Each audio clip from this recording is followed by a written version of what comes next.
సరిపోతుంది మేడం.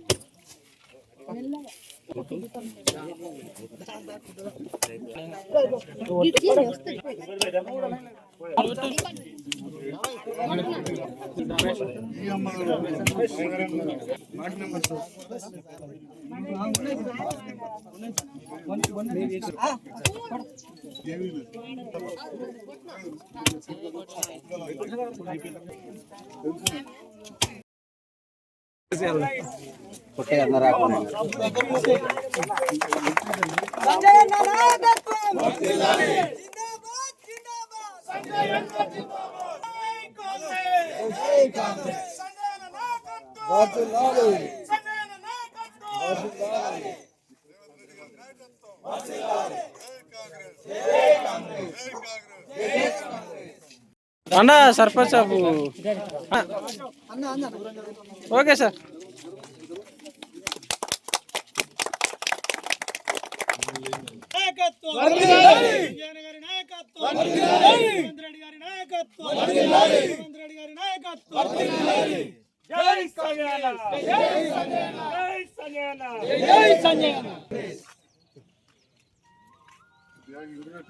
జగన్నాథ్పూర్ గ్రామంలో BT road భూమి పూజ కార్యక్రమం ఏర్పాటు చేసిన సందర్భంలో సభాధ్యక్షత వహించిన గౌరవ సర్పంచ్ గారికి, కార్యక్రమంలో పాల్గొన్న మాజీ సర్పంచ్లకు, మాజీ ఎంపీటీసీలకు, వేదిక పైన అధికారులకు, వివిధ గ్రామాల నుంచి వచ్చిన నాయకులకు, గ్రామస్తులకు, ఏ పదవి ఉన్నా లేకున్నా మీకు అండగా ఉంటామంటూ నా వెంట నడుతున్న అన్న తమ్ముళ్లకు, అక్క చెల్లెళ్ళకు అందరికీ పేరు పేరున హృదయపూర్వక నమస్కారాలు తెలియజేస్తున్నాను. ఈరోజు నేను ఇక్కడ నిలబడి మాట్లాడుతున్న ప్రాంతం జగిత్యాల నియోజకవర్గంలో అత్యంత మారుమూల ప్రాంతం. మరి ఇట్లాంటి మారుమూల ప్రాంతానికి నేను రాజకీయాలకు రాకంటే 4 ఏళ్ల ముందే రావడం, అప్పుడున్న గౌరవ సర్పంచ్ గారు, ఎంపీటీసీ గారు, గ్రామ పెద్దల సహకారంతో ఇక్కడ హెల్త్ క్యాంప్ చేయడం, అప్పటి వరకు కంటి ఆపరేషన్లు అంటే తెలియని ఈ గ్రామంలో పేదవాళ్ళను, మా మల్కవను కూడా తీసుకుపోయి 11 మందికి ఉచితంగా ఆపరేషన్లు చేయించి, ఒక కుంటివాడు ఉంటే ఒక 3 గిరుల సైకిల్ ఇప్పించి పంపిన వ్యక్తిని నేను. ఆనాటి నుంచి ఈనాటి వరకు ఏం లేకున్నా అని ఒక 30-40 సార్లు వచ్చిన ఈ జాబితా జగన్నాథ్పూర్ గ్రామానికి. రెండవసారి 2013లో బోర్నపల్లిలో ఒక క్యాంపు పెట్టినాడు. నా జ్ఞాపకం ఉంది, ఒక సీనియర్ నాయకుడు వచ్చి ₹1 కోటి మంజూరైనాయి, ఇక బ్రిడ్జ్ అయిపోతుంది జగన్నాథ్పూర్ బ్రిడ్జ్ అని చెప్పి కొబ్బరికాయ కొట్టిపోయారు. అయిపోయింది, అక్కడికే పోయింది.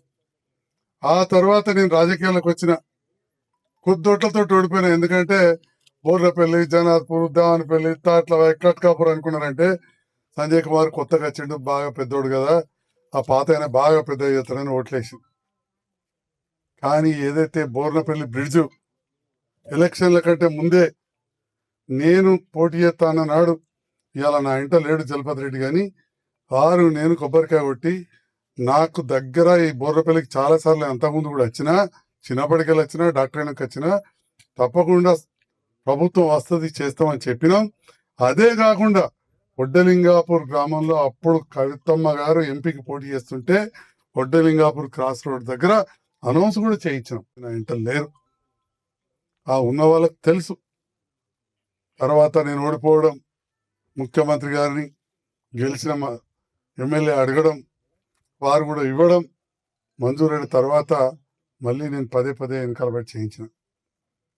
మరి నిరంతరం వాటిని మంజూరు అయిన వాటిని ప్రతినిత్యం వాటిని ఫాలో అప్ చేస్తే, తెలుగు ఏమంటే ఫాలో అప్ చేయడం అనేది, దాన్ని ప్రతినిత్యం ఏం జరుగుతుంది అని చెప్పి పర్యవేక్షిస్తేనే అవి పూర్తవుతాయి. అట్లా పర్యవేక్షించి మన ఇబ్బందులు ఉన్నా కానీ అప్పటికే బిల్లులు రాని పరిస్థితి కాంట్రాక్టర్కు చాలా రోజులు పెండింగ్ పెట్టండి, 5 ఏళ్ళు పట్టింది. మళ్ళా నేను ఎమ్మెల్యే గెలిచినాకనే అది పూర్తయింది, నేనే ప్రారంభించిన అని చెప్పి సందర్భంగా తెలియజేస్తాను. అయితే కొందరు నేనే చేసినామని ఇప్పటికి చెప్పుకుంటారు, మన వాళ్ళు నమ్ముతారు. ఆ నమ్ముడితోటి అటు ఓడిపోయాను. ఓకే, గెలిపోవటం ఉంటాయి. రెండవది, గౌరవ ముఖ్యమంత్రి గారు, గవర్నర్ గారు, ఇప్పుడున్న ఎమ్మెల్యే గారు అందరు కూడా రాయకల్ వచ్చారు. వచ్చినప్పుడు ఢిల్లీకి వెళ్ళి కూడా ఇప్పుడున్న కేంద్ర మంత్రి, బీజేపీ కేంద్ర మంత్రి జువెల్ ఓరం గారు కూడా వచ్చారు. కేంద్ర మంత్రి ఢిల్లీకి వెళ్ళి రాయకల్ వచ్చాడు. నేను అక్కడ అడిగిన బోర్నపల్లి జగన్నాథ్పూర్ బ్రిడ్జ్ కావాలి అని అడిగితే స్టేజ్ మీద అనౌన్స్ చేస్తామని చెప్పి, అది మీరు చాలా మంది చూసారు, ఇక్కడ ఉన్న వాళ్ళు చాలా మంది విన్నారు. అది కూడా పోని, నేను నాకు కొద్దిగా బుర్ర లేదన్నాడు కానీ అంత పెద్ద తలకాయ లేదు కావచ్చు, కొద్దిగా కొలితే చిన్నగున్నది కావచ్చు, కానీ కొద్ది గొప్ప ఆలోచించే శక్తి ఉన్నది. అందుకే ఆలోచించి రాజకీయంగా ఈ ఎంపీ వేరైనా నేను వేరైనా పని కావాలి పేద ప్రజలకు అని చెప్పి ఢిల్లీ దాకా పోయినా. ఆ ఎంపీ గారిని కోరిన, సార్ ఇట్లా చేసిండ్రు మనం పోవాలంటే ఎంపీ గారు కూడా అప్పుడు సానుకూలంగా స్పందించారు. నిన్ననేమో వాడు వీడు నన్ను అన్నాడు కానీ నేను ఆయన వాడు వీడని.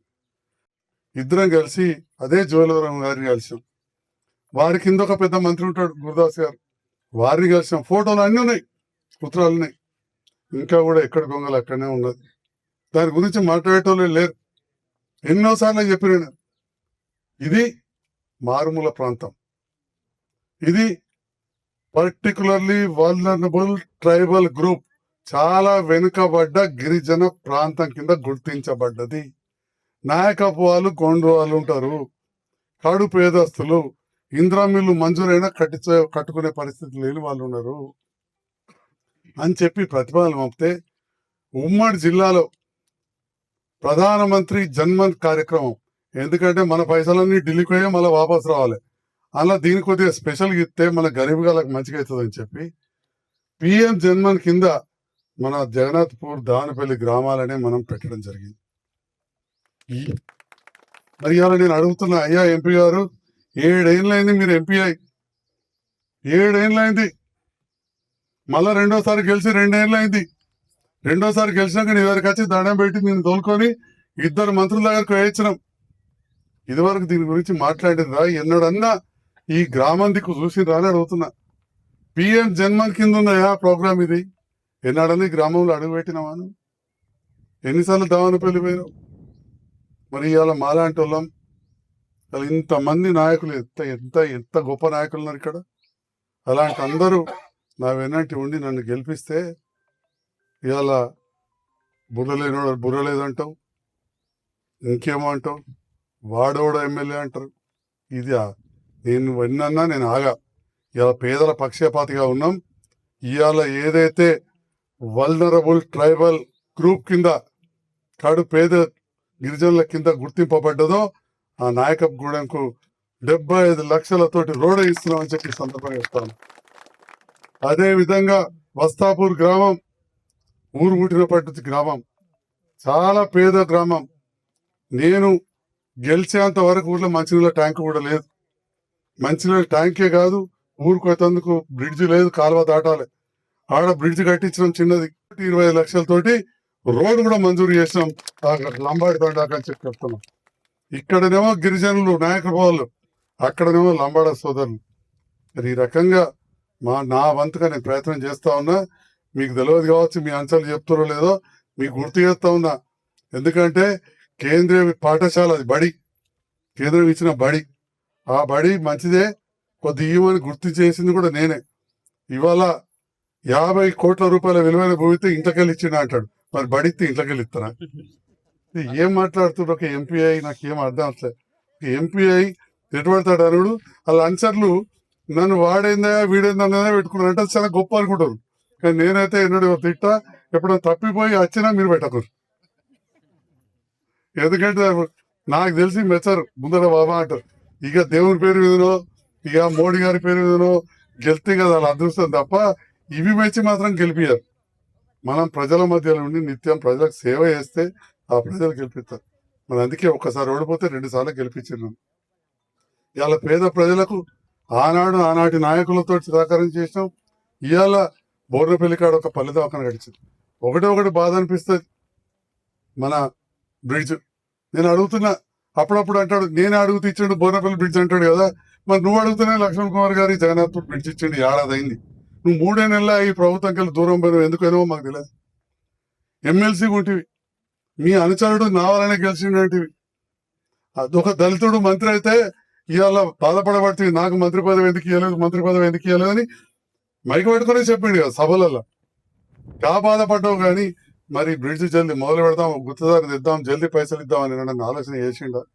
ఈ మంజూరు చేయించినామని చెప్తే వాళ్ళ ఆన్సర్లు వచ్చి మనం కట్టిన 4 కోట్ల రూపాయల చెక్ డ్యామ్ 400-500 ఎకరాలకు మారుతుంది. అలా వచ్చి మునిగి తేలి ఫోటోలు దిగారు. ఈయనలో పెడుతున్నామని చెప్పి నీళ్ళల్లో మునిగి తేలి ఫోటోలు దిగి పంపారు వాళ్ళ ఆన్సర్లు. నేను ఆన్సర్లేనే అంట. మొన్న ఎంపీ నాతో తిరిగే వాళ్ళని చెంచగాలన్నాడు. చెంచగాల నా అంటున్నాను. ఒక్కొక్కరు ఎటువంటి వాళ్ళ బాబు, వాళ్ళు అనుకుంటే ఒక ఎమ్మెల్యేని గెలిపగలుగుతారు, ఒక ఎమ్మెల్యేని పడగొట్టగలుగుతారు. నన్ను 2 సార్లు గెలిపించిన నాయకులు అంటున్నారు. అంటే ఆ మాత్రం కూడా మర్యాద లేదు. నన్ను ఎమ్మెల్యే వాడవాడు అంటాడు, ముఖ్యమంత్రిని బిచ్చగాడు అంటాడు, అడుక్కునేటోడు అంటాడు, చదువురాదు అంటాడు. ఇవాళ అనుచరులను చెంచగాలంటారు. ఏం సభ్యత లేదు, కానీ వాటిని పట్టించుకునేది లేదు. కానీ గుర్తు చేస్తున్న ఎంపీ గారు, ఇవాళ ఏదైతే అత్యంత మారుమూల గ్రామం ఉన్నదో ఇది పిఎం జన్మన్ కింద ఉంది. ఇప్పటికైనా ఒకసారి వచ్చి చూసి దాని కింద ఏమేం పథకాలు ఉన్నాయో అవన్నీ పేద ప్రజలకు వర్తింప చేయాలని చెప్పి ఈ సందర్భంగా పేదల పక్షాన నేను డిమాండ్ చేస్తా ఉన్నా.